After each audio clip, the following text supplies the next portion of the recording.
जगरे मन में सबर के आगी ओकरा भाग एक दिन जागी।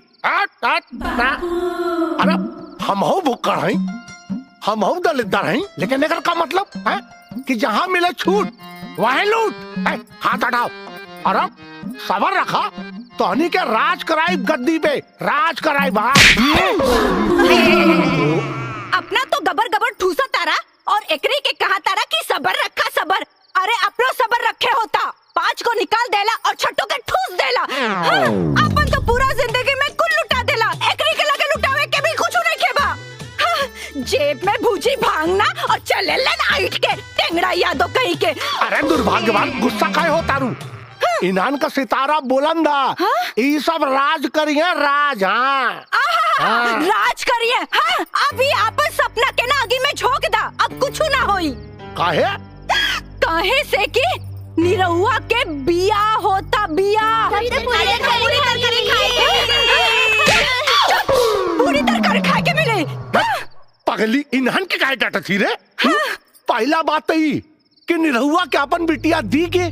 और अगर कहीं धोखे से होकर बिया हो गए तो जैसे निरहुआ के दोनों भाइयन के दवाई खिया के नपुंसक बना देनी, वैसे ही निरहुआ के दवाई खिया के नपुंसक बना दे।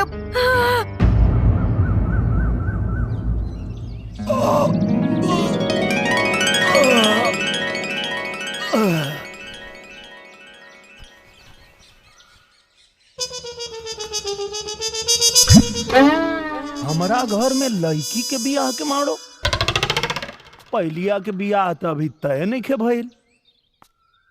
यहाँ के कर बियाह होता? तोहरा मेहरारू के। अच्छा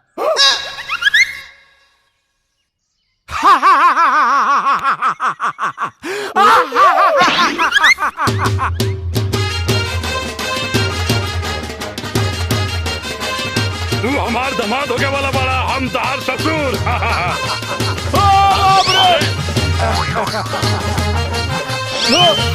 भैया जाए दो भैया।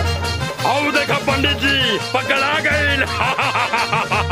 देखो लोग, एक एक के फांसी पे चढ़वा दे, जबरी करवा लगता। ए माई, अरे देख जबरी करे तारे सरे।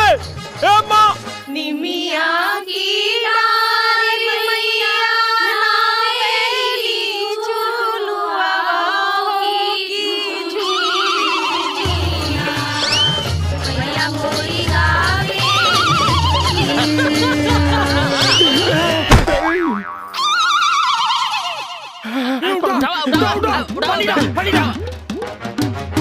भैया काका भैया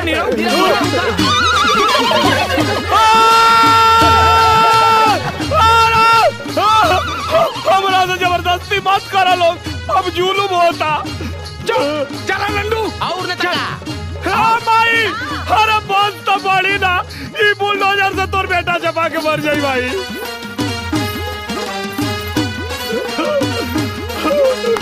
बाप रे बाप।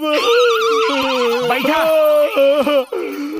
अरे बस बढ़ावे खातिर बेटा का बलि चढ़ाई लोग का। ओम स्वस्तिना शुभम तिलकम। ओम मंगलम भगवान विष्णु मंगलम गरुड़ध्वजा। पहले 7 फेरा के 7 वचन ले ली। हाँ। एकरा कोई भरोसा नहीं खे, ये कुल रस्म बाद में होत रही। हाँ तईला वर वधु फेरा खातिर खड़ा हो जा।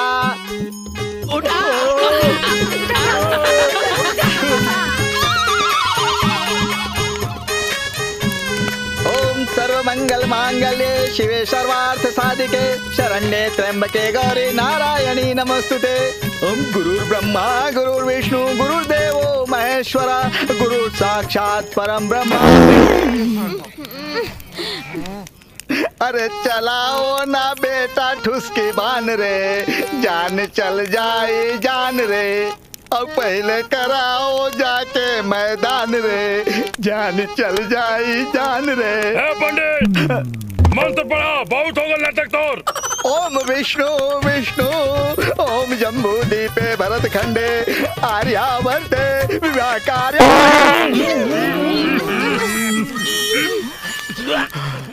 ये आदमी हो कि जनावर, हम कितना मेहनत से सब देवी देवता के बलौले बानी और ये ठुसकी गंध छोड़ के सब देवी देवता के भगावत चाहता रहा। अरे तनिक